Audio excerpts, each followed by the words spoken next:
Welcome to the Deep Dive. We're the show where we sift through, complex information, really dig in, and pull out those key nuggets of knowledge for you. The goal? Basically, to give you a shortcut to being truly well-informed. And today, we're doing exactly that right here on BookCast FM, bringing books to life one cast at a time. Today, we're diving deep, really deep into a genuine classic, a legendary book that honestly goes way beyond just sales. It's Secrets of Closing the Sale by the incomparable Zig Ziglar. Now, I know if that word sales makes you think of like pushy tactics or slick pitches, just hang on a second. This isn't just about sales techniques. It's really a masterclass in understanding people and ethical persuasion and in achieving your goals, whether that's in a business deal or, just getting your family on board with a weekend plan. That's exactly right. And it's why this material is, so timelessly valuable. To help us navigate, we've pulled together quite a bit of source material. We've got a detailed book summary, analyses of the core themes, all the key takeaways, some really notable quotes, and even detailed chapter summaries straight from the book. It's honestly a goldmine of practical wisdom. And our mission today is really to distill all of that down to its most impactful, most actionable essence for you, the listener. Yeah, our mission today is pretty clear. We want to dig into Ziglar's core philosophy. Not just the what, but the why behind his techniques. Because the real insight here, the big takeaway, isn't just about closing a deal. It's realizing that pretty much every meaningful interaction you have in your work, in your personal life, it all hinges on these same principles: ethical persuasion, understanding people. We're looking for those aha moments that totally reframe how you think about influence and connection, way beyond just a sales pitch. Okay, so let's really unpack Ziglar's foundational idea. Because when you first hear that title, Secrets of Closing the Sale, you might picture that stereotypical fast-talking salesperson, right? Maybe even a bit manipulative. But Ziglar just completely flips that script. He doesn't present this book as like a bag of tricks, not at all. It's more of a motivational guide, rooted in the art, the psychology, and I think crucially, the ethics of persuasive selling. It's this whole deep dive into communication, belief systems, emotional intelligence, and building real, genuine trust. He's really elevating the whole concept, isn't he? He absolutely is. And what's so profound, really, is his core theme.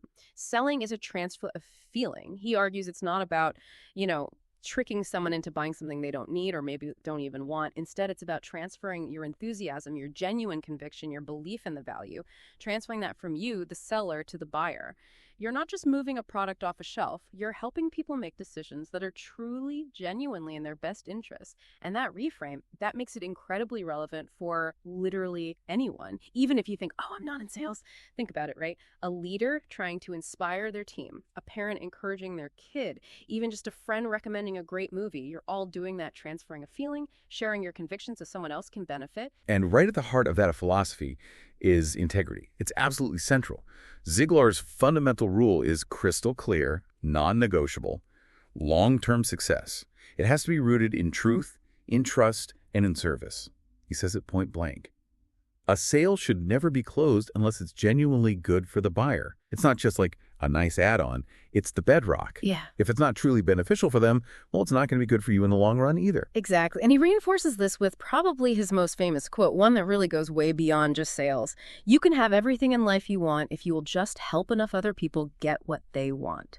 Now, that's not just a catchy phrase, It's a deep life philosophy. It lifts selling from just a job, just a transaction, to something purpose-driven, a mission. If you genuinely, truly focus on serving other people, on understanding what they need and helping them get their goals met, your own success. It almost becomes a natural side effect, an inevitable result. It's a massive shift in perspective, moving from thinking about what you get to focusing on what you give. That is such a powerful mindset shift. And speaking of elevating the profession, Ziglar spends a good chunk of the early chapters really challenging those negative stereotypes about salespeople. He pushes back hard against this idea that sales is somehow, less noble than other professions. He actually draws parallels between sales and fields like medicine, law, even teaching, arguing pretty convincingly, actually, that no product, no service would ever reach the people who need it without someone selling it. It's a vital link, isn't it? Think about a life-saving drug or some amazing new software or even a revolutionary educational program. Someone has to connect that value to the people who will benefit. He really emphasizes the economic engine aspect, too. Salespeople are, in many ways, the engine of commerce. Every great invention, every innovation, no matter how brilliant on paper, it had to be sold to someone. Sold to investors for funding, maybe sold to manufacturers to get it made, definitely sold to consumers to get adopted. He even points out that presidents, CEOs, they all have to effectively sell their vision to succeed. Without effective selling, the economy, it grinds to a halt. We often forget that sales isn't just about one-on-one deals. It's driving progress, making essential things accessible. And building right on that, Ziglar hammers home this really crucial point about the salesperson's self-image, how you see yourself. He explains that if you see yourself as, quote, just a salesperson, maybe thinking it's a necessary evil or somehow less respected, then you'll act accordingly. Your posture, your tone, your whole approach reflects that limitation. But if you start seeing yourself as a consultant, a helper, a problem solver, a trusted advisor, someone who actually adds real value, your performance, your confidence, it just naturally elevates. This internal shift in attitude, he says, directly impacts your external altitude. It's about internalizing the nobility of actually helping people solve problems. And what's incredibly empowering is that he just dismantles the myth of the born salesperson. He makes it crystal clear. Selling is absolutely a learnable skill. It's grounded in understanding psychology, yes, but also in meticulous preparation and in clear, empathetic communication. And that's fantastic news for you listening right now. It means you don't need some kind of magical, innate charisma to excel. You can learn this, you can practice it, you can master these skills, just like any other discipline. So what does this mean for you? It means the path to becoming really great at selling, or frankly at any kind of ethical persuasion, is open. It's open to anyone willing to put in the work, the consistent effort. And he peppers the book with these fantastic quotes and stories that just stick with you. Like, selling is the profession that makes all other professions possible. Wow, that really shifts your perspective on its role. Or another great one, selling is not something you do to someone, it's something you do for someone. And he backs this up with real-world examples, anecdotes about people who started with zero experience, maybe even a negative view of sales, but they grew into top performers. How? Simply by believing in what they sold and committing to learning the process. He shows how they transformed their careers by adopting this service-first mindset, moving from pushy to genuinely helpful. Okay, let's dive into the really fascinating psychological side of selling effectively, because this is where Ziglar truly shines, showing his deep understanding of just, how people tick. He introduces this fundamental principle. The person asking the questions is the one controlling the conversation. Sounds simple, maybe, but it's incredibly profound. The best salespeople, he insists, they talk less and they listen way more. It's a total flip from that old stereotype of the fast-talking, always pitching salesperson. And he breaks down the why behind this so well. Effective questioning. It's like a Swiss Army knife in sales. It's how you uncover the buyer's real needs, the deep down ones they might not even be fully conscious of yet. It's how you build that genuine rapport, making them feel heard and understood. It's how you gently bring potential objections to the surface before they become massive roadblocks. And maybe most importantly, it guides the customer to arrive at their own conclusion to buy. Ziglar's famous line here is just perfect. Telling is not selling. Asking is selling. You're not jamming a solution down their throat. You're helping them discover it for themselves. And he doesn't just say, ask questions. He actually details different types of questions, each with a specific strategic job. You've got your open-ended questions, right? The ones that encourage people to elaborate, share more than just a yes or no, really invite them into a real conversation. Then there are need discovery questions. These are laser-focused on pinpointing what the customer truly needs or wants, even the unspoken stuff. He also talks about trial close questions. These gently test the waters, see if they're leaning towards buying, but without heavy pressure, like dipping a toe in, and confirming questions which build momentum, getting agreement on small points along the way, step by step, leading towards that final close. Each type helps uncover both the logical reasons and the emotional drivers. For example, instead of just saying, our software saves time, you might ask, could you walk me through how much time you currently spend on, say, administrative tasks each week? And what impact does that have on your ability to focus on bigger strategic goals? See, that gets them to articulate their own pain point, which makes the solution feel much more relevant when you eventually offer it. And naturally, the power of listening is completely tied into this. Asking brilliant questions is, it's pointless if you're not actively, truly listening to the answers. Ziglar really emphasizes this. You're not just waiting for your turn to talk. You're listening for the emotions behind the words, for the unspoken concerns, for the context. He also gives this fantastic piece of advice. Encourage silence after you ask a powerful question. He calls it the pregnant pause. Just let the buyer think. Let them speak freely. Often, the most insightful, honest information surfaces during that quiet moment. It can feel a bit awkward at first, sure, but wow, is it effective. He tells this great story, a real-world example. A vacuum cleaner salesman who just bombed a sale. Why?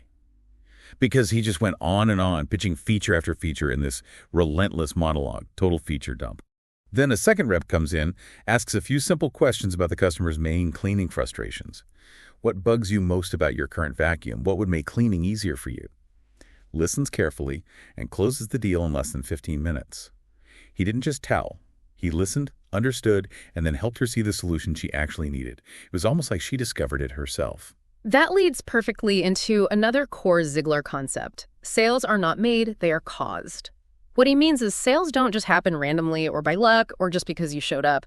They are the direct logical result of specific actions, specific principles being followed. It's like a chain reaction, right? A series of small wins, small agreements throughout the conversation. If a sale falls through, he suggests, it's usually because one of those earlier causes, one of those links in the chain, wasn't properly established or executed. And he details what he calls the 4 essentials that cause sales. These are critical. First, trust. Obvious? Maybe. But without it, nothing else works. You just can't influence someone who doesn't trust you, period. Second, need. You have to uncover or sometimes help the buyer become aware of a genuine problem they have or a desire they want fulfilled. Third, solution.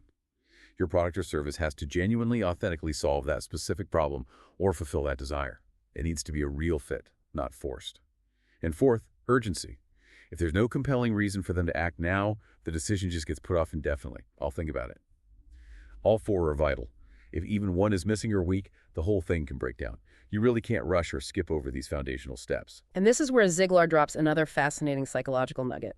Most buying decisions, they're initially emotional, and then they get justified with logic. He says it so well. Logic makes people think. Emotion makes them act.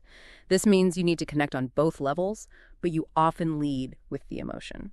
Understand how the prospect feels about their problem, the frustration, the anxiety, the desire for comfort, the dream of success. Connect with that feeling first, and then provide the logical reasons, the facts, the data that make your solution the most rational, sensible choice to achieve that feeling or solve that problem. So the actionable takeaway here seems simple, but it's probably often missed. Don't skip the process. Don't jump straight to the close without laying that groundwork. You have to move step by step through that chain reaction. Build trust, identify the need, present the solution, create urgency. The salesperson's role. Be a catalyst. Guide the buyer towards realizing the best decision for them, rather than just being a closer trying to push a transaction through. Exactly right. He tells the story about a car salesperson who struggled with closing deals until he realized he wasn't creating any urgency. His customers liked the car, sure, but they had no reason to buy today versus next week or next month. Once he started incorporating legitimate limited-time offers, maybe a special financing rate just for that weekend, or highlighting a unique color option about to be discontinued but without being pushy about it, his closing rate shot up. Why? Because he finally provided that missing essential ingredient, a reason to act now. Taking this deeper into understanding people, Ziglar explores this idea of the salesperson as an amateur psychologist. He really stresses that understanding human behavior is just as vital, maybe even more vital, than knowing your product inside and out. You're not just selling like a widget. You're selling to a complex human being with their own unique fears, desires, and deep-seated motivations. This is where emotional intelligence becomes absolutely key. It's about being able to read people, pick up on subtle body language cues, sense those unspoken concerns. Why do people actually buy things? Ziglar lists some universal human motivators. There's the fear of loss, losing money, losing time, missing an opportunity, even loss of safety. There's the desire for gain more money, more convenience, status, better health. And then there are deeper drives: comfort, security, affection, love, responsibility, especially when buying for family. A really effective salesperson learns to tune into these deeper drivers, listening not just to the words, but to the underlying emotions. And knowing this helps you avoid what he calls feature dumping. Just rattling off a list of technical specs or features that might not mean anything to the buyer. Instead, you learn to tailor those features directly to the prospect's emotional motivators. So rather than saying, this AC unit has a 4-speed fan and an 18-SEER energy rating, you might frame it entirely differently. This AC helps your baby sleep soundly through those hot nights without any noisy interruptions, ensuring their comfort and, frankly, your peace of mind. Plus, its high efficiency means you'll see real savings on your energy bills, giving you a bit more financial security for your family. See how different that feels? This is where it gets really powerful because you're connecting the product directly to a deeply felt need or benefit, not just a technical spec. He sums it up perfectly with this quote. Your ability to close sales is directly tied to your ability to understand people. It really is a profession built on that nuanced human connection. Okay, building on that foundation of understanding and trust, Ziglar introduces what he calls the sales trust triangle: confidence, competence, and integrity. He insists these three are absolutely non-negotiable traits, essential for building real trust and ethically influencing decisions. Without all three working together, he argues, any technique, no matter how clever it seems, will ultimately fall short in the long run. Let's break those down, because they really do build on each other. First, confidence.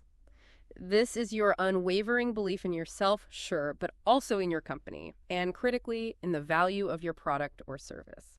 It's contagious, right? If you seem hesitant or unsure, the buyer picks up on that immediately. But this confidence comes from deep internal conviction, not just outward swagger. Then there's competence. This means you know your stuff. You know your product inside out. You understand your industry. You're aware of your competitors.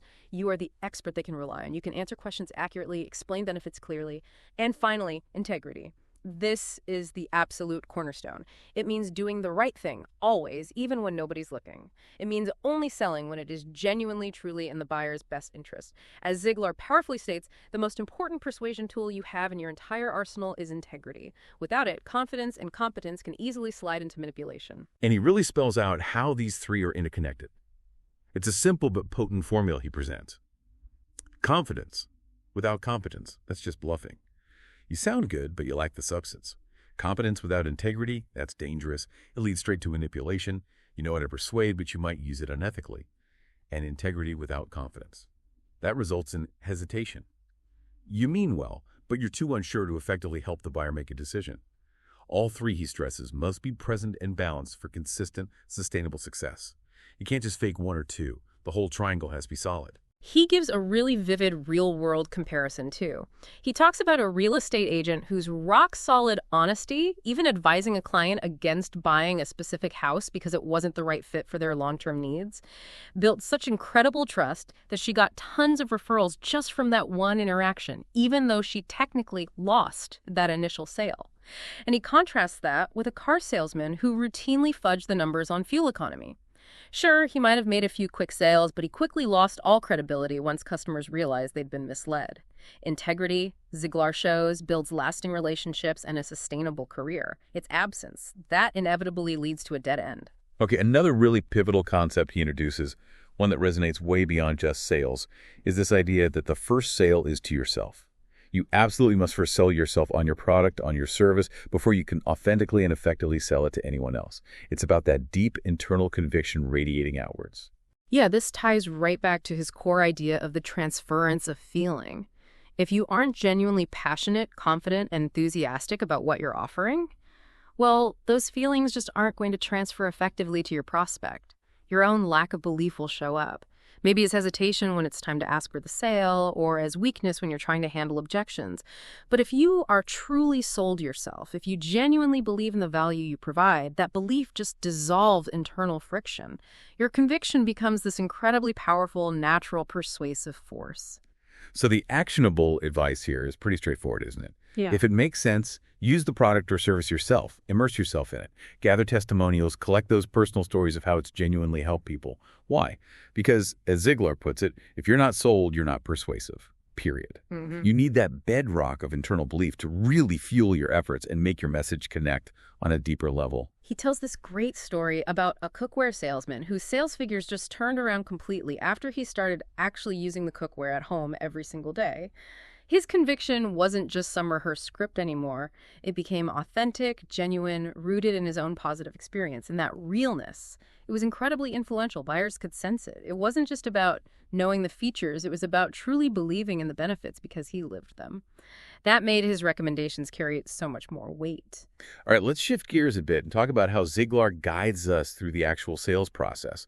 And maybe more importantly, how to handle those inevitable obstacles, those objections that pop up. Mm-hmm. He clarifies his famous ABCs of closing. And let's be super clear here. For Ziglar, this is definitely not always be closing in that aggressive, high-pressure way the phrase sometimes gets used. For him, ABC stands for attitude, belief, and consistency. Much more foundational. That's a really crucial distinction. So, attitude. That means approaching every single interaction with positivity, with optimism, with a solid belief in your product, and importantly, a sincere desire to genuinely help the person you're talking to. Belief is key in three areas: belief in your product's value, belief in yourself and your ability to help, and belief that the buyer can truly benefit from what you offer. And consistency. That involves the day-to-day grind, diligent practice, meticulous preparation, and just consistent action. Showing up prepared every time. When you have that solid foundation, closing becomes much more natural, less scary. And speaking of fear, he also brilliantly reframes the common fear of closing. A lot of salespeople hesitate, right? They don't want to seem pushy. But Ziglar flips it. He argues if you truly believe your product helps, if you believe it serves the customer, then not asking for the sale, not closing, is actually doing them a disservice. As he famously said, the close is not something you do to somebody, it's something you do for somebody. You're helping them get the benefits you believe in. And he also stresses something really important for resilience. Rejection is almost never personal. Hearing no isn't about you. It's usually about timing. Maybe the price doesn't feel right yet. Maybe there was a misunderstanding about the value. Or maybe the buyer just isn't ready at this exact moment. The key is to learn from it, figure out what you could do differently next time, and then just move forward. See it as data, as an event, not some personal judgment on your worth. Which leads perfectly into how he talks about building the foundation for closing. Ziglar is adamant. Closing isn't some magic trick you pull out at the very end. It's the natural, logical outcome of everything that came before it in the conversation. He actually says the closing process begins the moment you say hello. Sales, in his view, is sequential. You build rapport first. Then you discover needs through great questions. You analyze those needs. You listen actively. You handle objections gracefully. And all those steps, done well, lead naturally to the close.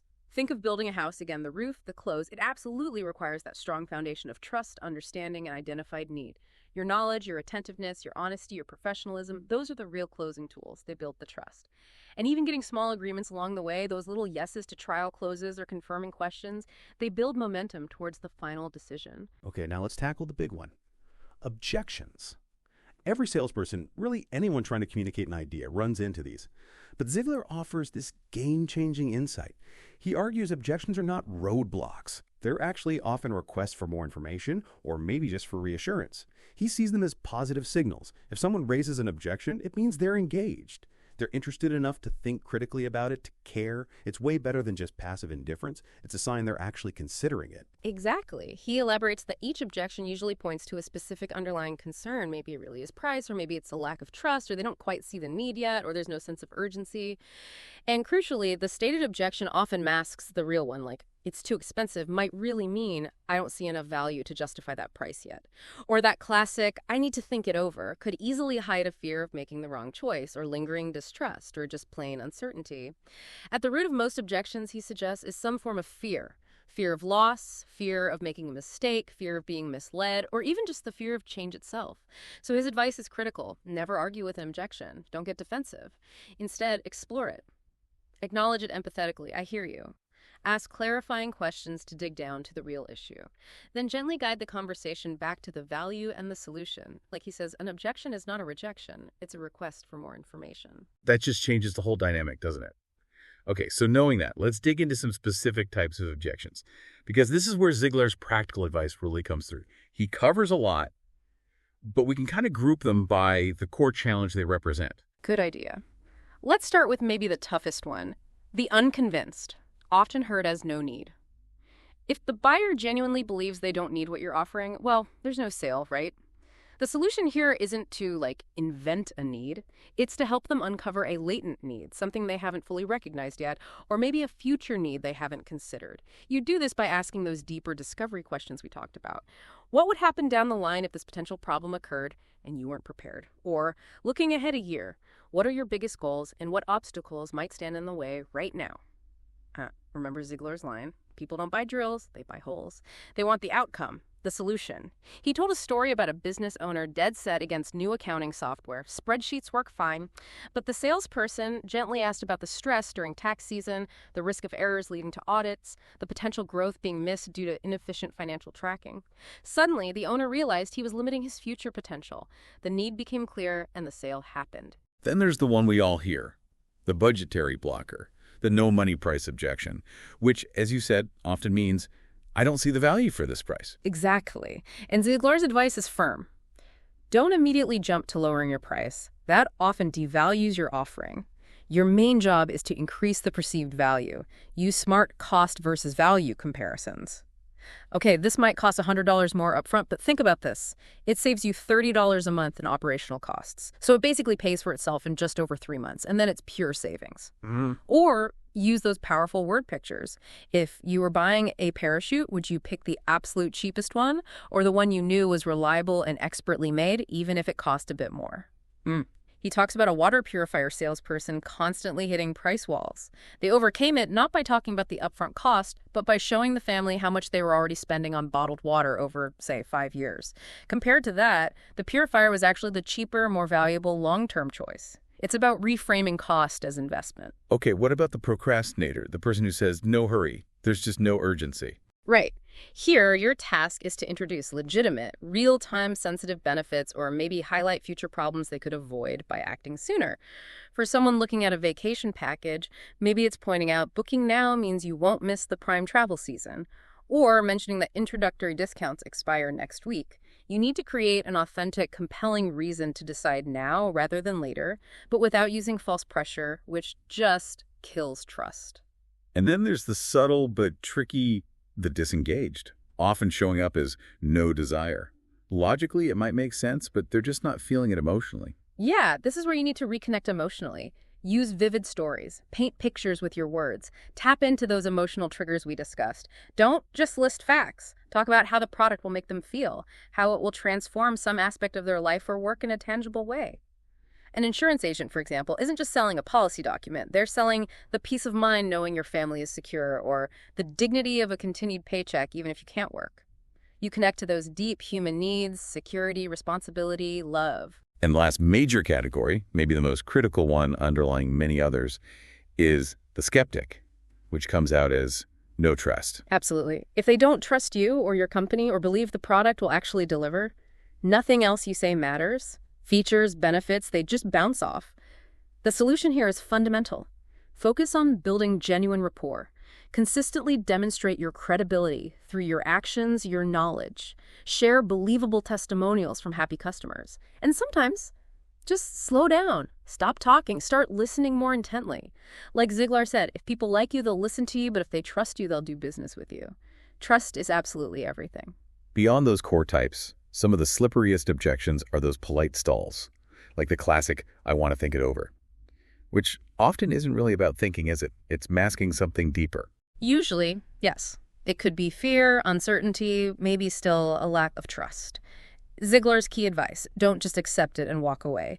That often seals the deal in the wrong direction. Instead, respond empathetically, then clarify. Something like, I completely understand, and taking time to consider is important. Just so I can make sure I've covered everything for you, could I ask what specific part you'd like to think over? Is it perhaps the overall fit, the price, maybe something about our company, or just the timing right now? He tells a great story about a home improvement rep who used this exact approach. The client kept saying, need to think it over. But the real issue uncovered by that clarifying question wasn't the price. It was fear about the disruption the renovation would cause.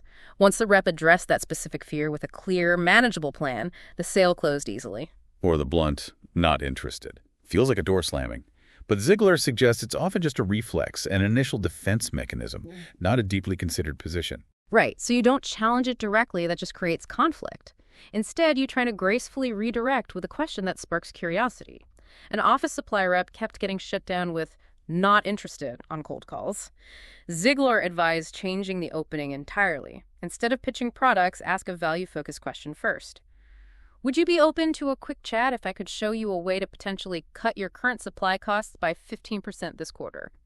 That shift, focusing on a potential benefit, can dramatically increase engagement because it bypasses the initial reflex and triggers curiosity instead. And lastly, the very common, I'm happy with my current supplier. This often comes from loyalty, not necessarily dissatisfaction with your offer. Exactly. So the key here is don't attack their current supplier. That backfires immediately. Instead, acknowledge and even compliment their loyalty. That's great to hear. Solid relationships are so important. Then gently offer yourself as a backup, a just-in-case option, or perhaps highlight a specific area where you might offer something unique they aren't getting currently. A printing supplier won a huge account simply by being polite, professional, and staying in touch consistently over months. When the prospect's main supplier suddenly had a major delay on a critical project, who did they call? The patient, professional rep who had built that quiet credibility. It's often about playing the long game, planting seeds. So, okay, we understand the different flavors of objections, the real meanings often hidden beneath.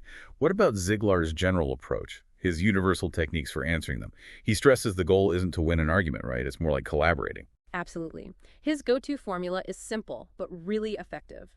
Acknowledge your, clarify, respond or ask. First, acknowledge their feeling or concern. I can see why you'd say that, or that's a valid point. Second, clarify to make sure you understand the real issue. So, is it the initial investment that's concerning you, or more about the long-term value? Third, respond with the relevant information, maybe a benefit they overlooked, a story, a solution to their specific concern. And fourth, ask a question to check if you've resolved it and to move forward. Does that address your concern? Or if we could handle that for you, would you feel comfortable moving ahead? He also famously champions the feel, felt, found technique. This builds amazing empathy. I understand completely how you feel about that. Actually, several of my clients initially felt the exact same way, but what they found once they started using it was it normalizes their concern and offers social proof. You can also learn to turn objections into selling points. Yes, you're right. This model is a bit more expensive up front, and that's precisely because it's built with premium materials designed to last twice as long, actually saving you significant money on replacements down the road. Right. And never underestimate the power of good, true third-party stories. As Ziglar said, the best answer to an objection is often a true story of someone else who had the same concern and said yes and was thrilled they did. Okay, now we arrive at what many people think of as the core, the tactical engine of the book. That huge section where Ziglar lays out over 100 ways to close the sale. It's a real powerhouse of techniques. And this is crucial to remember, he frames it all within his core philosophy. These techniques must be used ethically, with integrity, and only after you've done the hard work of building that solid foundation of trust, understanding need, and showing value. So assuming you've done all that groundwork, handled the objections, what does this huge toolbox mean for you when it's actually time to, ask for the business? It means you have options. It means having a versatile toolkit, but more importantly, knowing which tool is right for this specific situation, for this specific buyer. We obviously can't cover all 100 plus here, but let's touch on a few key ones that illustrate different psychological approaches, always used ethically, of course. A really common and often effective one is the assumptive close. Here, you gently assume the buyer is ready and shift the conversation towards the logistics of moving forward, rather than asking a direct, do you want to buy question? Like, so would delivery on Monday work better for you, or would Wednesday be preferable? Or will you be handling the payment via card today, or shall I prepare an invoice? The critical warning here, though, is timing. Don't use this too early. It comes off as arrogant or pushy if the buyer isn't clearly signaling readiness. It's for when you sense they're already on board. That makes perfect sense. It guides them to the next logical step smoothly, rather than putting them on the spot with a big yes-no. Another one he mentions frequently is the alternative choice close. Yes, the alternative choice close. This is quite clever because it presents the buyer with two yes options, subtly steering away from a simple yes or no. Were you leaning towards the premium package with all the features, or does the standard package meet your core needs? Or would you prefer this in the charcoal gray or the classic blue? It makes saying yes to one of the options feel easier and more natural than rejecting the entire proposal, keeping that positive momentum going. And for those buyers who are maybe more analytical, more detail-oriented, or just need that extra reassurance, there's the summary close. The summary close is incredibly effective, especially for logical thinkers. You essentially recap the entire conversation. You reiterate the specific needs the buyer expressed, point by point. Then you carefully summarize exactly how your product or service directly addresses each one of those needs. And then you lead naturally to the decision. So based on everything we've discussed, you needed something reliable that would save you time, fit within this budget range, and offer strong support. As we've seen, our solution clearly delivers on all those points. Given that perfect alignment, should we go ahead and get this implemented for you? It just reinforces the value logically. I have to admit, a personal favorite, especially for reducing that perceived risk for the buyer, is the puppy dog close. That's a classic for a reason. The puppy dog close, or the try it first close. It's named after that old pet store tactic. Let someone take a puppy home for the weekend, they fall in love, they won't bring it back. You lower the barrier, reduce the buyer's perceived risk by offering a trial period or a low-commitment way to experience it. Why don't you take this software for a 30-day spin? See how it integrates into your workflow. If it's not delivering massive value by then, no obligation whatsoever. The psychology. Ownership bias. Once people use something and experience the benefits, they're much less likely to give it up. And for those really analytical types, there's also the Ben Franklin close. You literally take out a piece of paper, draw a T-chart, one side. Reasons to move forward, the other. Reasons to hesitate. You collaboratively list them out. Often the pros column ends up much longer, helping them logically visualize the positive decision. Then you've got the minor point close. This seems more subtle, getting agreement on smaller details first. Exactly. With the minor point close, you focus on getting a yes on a small, non-threatening detail that implies the bigger decision has already been made. Did you want that delivered with the standard setup or the enhanced installation package? Or are you thinking the brushed nickel finish or the oil-rubbed bronze for the hardware?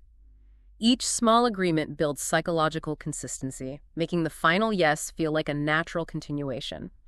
And for adding a touch of emotional reassurance, Ziglar suggests the compliment close. Used sincerely, of course. You know, you strike me as someone who really does their homework and makes smart, strategic decisions. That's why I genuinely feel this option is the best long-term value for you. It affirms their judgment, but again, it has to be authentic. A powerful one, though maybe a bit intimidating for the salesperson sometimes, is the silent close. Oh, the silent close.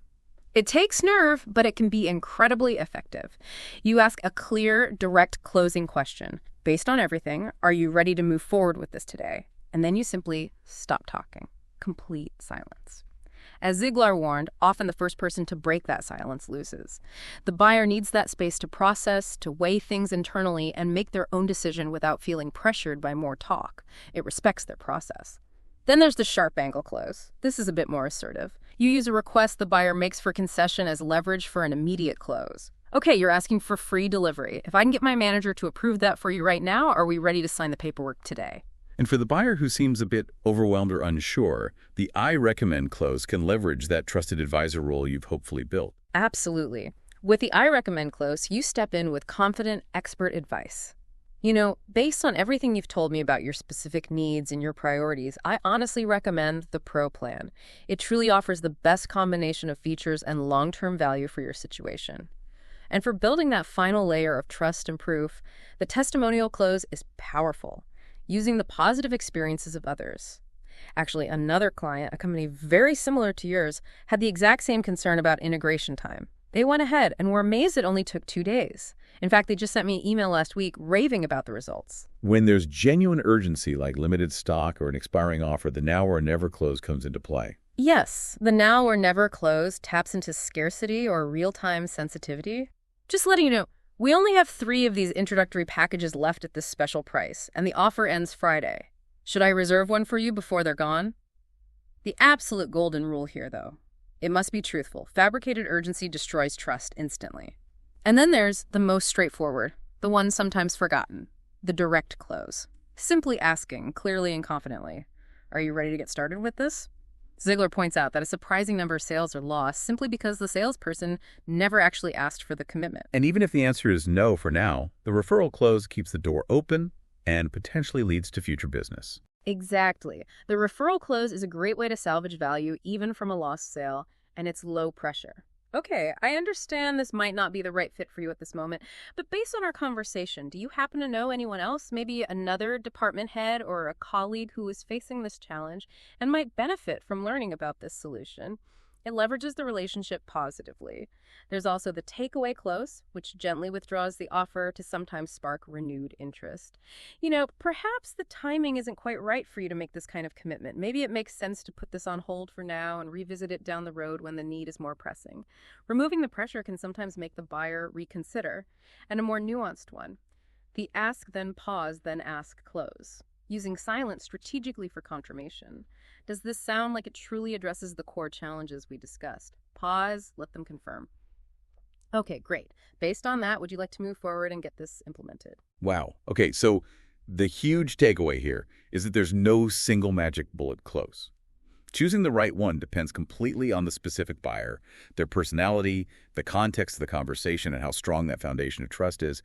You need that versatile toolkit. Precisely. And Ziglar is also very clear about what to do after they say yes. This is almost as important as getting the yes.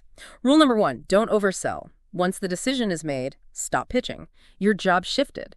Now your job is to reaffirm their decision. Make them feel smart and confident about their choice. Clearly explain the next steps, delivery, onboarding, whatever comes next. Keep that positive emotional momentum going, reinforcing the value they're getting, not just reminding them of the cost. He also flags common mistakes, talking way too much after the close, sometimes talking people out of the sale, failing to ask directly, using the wrong type of close for that particular buyer, trying to close way too early before the need and trust are established, and maybe the biggest, not being prepared with several different closes, ready to adapt if the first one doesn't quite land. And Ziglar's final thought on closing really brings it back to his core philosophy, doesn't it? Closing is something you do for the customer, not to the customer. It's about service, guidance, helping them achieve a positive outcome, never about pressure or manipulation. He really drives these points home with incredibly compelling anecdotes in his section on real-life selling stories. This is where all the theory we've discussed just comes alive. You see these principles working in actual situations. Yeah, and one story that really stuck with me, showing that power of strategic retreat, was the suitcase salesman. This businessman was totally attached to his old battered suitcase, even though it was falling apart. The salesman patiently pointed out all the little frustrations. The man hadn't even voiced the wobbly wheels, the cheap zipper about to break, no warranty. But the guy still hesitated. Let me think. So the salesman just calmly said, "Sir, it really sounds like you've already made up your mind to keep your old one, and honestly, I'd hate to talk you out of it." The buyer was so surprised by the lack of pressure, he laughed, thought for maybe 2 seconds, and bought the new suitcase. The lesson: knowing when to gently back off, use that takeaway, can be far more effective than pushing harder. It gives them control. Another brilliant one, highlighting the sheer power of silence, is the insurance agent's silence. A young, nervous agent presents a policy meticulously. Then he asks the closing question. Do you feel this is something that could genuinely help protect your family's future? And then, despite his pounding heart, he just went completely quiet. The silence stretched and stretched, getting almost awkward, but the agent held firm. Finally, the prospect just quietly nodded and said, yes, let's proceed. He later told the agent he bought because the silence gave him the space he needed to think, to truly internalize the importance of the decision without being rushed or interrupted. Lesson: silence, used strategically, is a potent, persuasive tool. And my favorite, showing how a great metaphor can cut through resistance, is the farmer and the fence paint. This skeptical farmer didn't want Ziglar's premium, long-lasting paint. He wanted to stick with the cheaper stuff he always used, even though it didn't last. So Ziglar, with a bit of humor, asked him, "Mr. Jones, let me ask you this. Would you rather paint your fence once, do a great job, and then get back to your farming? Or would you rather use the cheap stuff and have to come back and repaint it again next season and maybe the season after that?" The farmer immediately pictured all that extra work, chuckled, and bought the better, more expensive paint because the value became instantly clear through that simple word picture. Lesson: a vivid metaphor, framed as a clear choice between pain and gain, can create instant understanding and buy-in. These stories just prove deals get done through empathy, smart timing, and adaptability, not just brute force techniques. These stories lead perfectly into how Ziglar analyzes the traits and, crucially, the mindset of truly elite sales performers. His chapters on lessons from top salespeople and how top closers think make it clear. Yes, skills matter, but character, relentless preparation, and a powerful internal belief system are what truly separate the best from the rest over the long haul. So what are those key differentiators? What really sets these top performers apart? Well, first, they are relentlessly prepared. They absolutely do not wing it. They live by Ziglar's idea that confidence is born out of preparation. They research prospects deeply, anticipate objections, rehearse their responses, practice their key questions until they flow naturally. Second, they ask more and better questions. They embody that principle of being interested before they're interesting. They listen far more than they talk, genuinely seeking to understand the other person's world. Third, they possess a deep, unshakable belief in their product and themselves, that internal conviction. It's palpable, it's contagious, and it eliminates hesitation. They would never sell something they wouldn't personally buy or endorse. Fourth, they consistently focus on the long game. They're building relationships, not just chasing transactions. They prioritize customer satisfaction long after the sale, knowing that's the source of loyalty and invaluable referrals. As Ziglar put it beautifully, in sales, you can make a living by closing deals, but you make a fortune by opening relationships. And they seem to have this incredible ability to just bounce back from rejection, don't they? They don't internalize no as personal failure. Exactly. They truly live the mantra, failure is an event, not a person. They see rejection as Data, feedback, an opportunity to learn and adjust, not a reflection on their self-worth. Fifth, they make integrity their absolute priority. Consistency, honesty, always doing the right thing that builds the kind of trust that withstands challenges. Sixth, they consistently think in terms of service, not just sales. Their driving question is always, how can I genuinely serve this person's best interests? Seventh, they expect success, they visualize positive outcomes, but they also effectively process failure. They learn from lost deals, analyze what went wrong, adapt their approach, but they don't let it define them or drag them down. Eighth, and this is crucial when things get tough, they stay relentlessly solution-focused. Instead of dwelling on problems, they ask, what aspects can I control here? How can I adapt my approach to better meet this client's needs or overcome this obstacle? And finally, they truly see themselves as professionals. They invest in themselves ongoing training, reading, practicing, honing their craft constantly, just like any other high-level professional, whether it's an athlete or a surgeon. So it really boils down to this powerful idea. Your internal game, your mindset, your character, your beliefs fundamentally determines your external results in sales. Yeah. That inner discipline and ethical compass are just as vital, maybe even more so than any specific technique. Which brings us perfectly to the final chapters. Selling and the total person and the uplifting. You can do it. Here, Ziglar masterfully connects everything back together.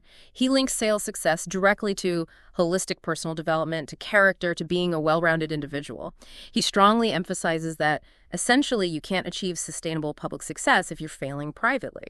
That's such a profound statement, and it's really central to his whole philosophy, isn't it? He's arguing that real lasting success in sales isn't compartmentalized, it's holistic. If your personal relationships are suffering, or your health is neglected, or your ethics are shaky, or just your overall mindset isn't positive, those cracks will eventually show up in your professional performance, especially in sales, where energy, trust, and genuine connection are paramount. Selling, for Ziglar, isn't just a job you do, it's deeply intertwined with who you are. He genuinely believed that sales, when approached with integrity and that service mindset, becomes this incredible vehicle for personal growth, for mastering yourself. When your work is mission-driven and focused on genuinely helping others solve problems and improve their lives, it fills your work with energy, with meaning, with a sense of purpose that goes far beyond just hitting a quota. And his ultimate message, that final motivational crescendo, is that anyone can become great at this. It's not about having some magical sales gene or relying on slick tricks. It's about cultivating the right attitude, demonstrating unwavering persistence, upholding absolute integrity, and making a lifelong commitment to learning and growing. He leaves you with that incredibly powerful thought. Your attitude, not your aptitude, will determine your altitude, meaning your background, your innate talents, they don't limit your potential. Your willingness to learn, adapt, persist, and apply these timeless ethical principles, that's what truly determines how high you can soar. And that wraps up our deep dive for today. What an incredible journey through Zig Ziglar's Secrets of Closing the Sale. Just amazing insights. We've covered so much ground, from completely redefining sales as a noble profession centered on service, to mastering the psychology of persuasion, understanding and navigating objections gracefully, and exploring a whole arsenal of closing techniques. All of it, crucially, built on that bedrock of integrity and a powerful positive mindset. And remember, these principles, they're truly universal. They apply far beyond a sales call, touching every single meaningful interaction in your life. So here's a final thought to maybe ponder as you go about your day. If almost every interaction involves some form of persuasion or influence, how might consciously applying Ziglar's ethical framework, that emphasis on service, integrity, and understanding others, how might that transform not just your professional results, but your entire sphere of influence, your relationships, your personal goals, everything? We really encourage you, if this resonated, to deepen your knowledge by picking up your own copy of Secrets of Closing the Sale by the legendary Zig Ziglar. It's a book that continues to inspire and instruct decades after it was written. Truly brings these concepts to life. You can find a link to purchase it right there in the description of this deep dive. Thank you so much for joining us for this exploration here on BookCast FM, bringing books to life one cast at a time. We'll catch you on the next deep dive.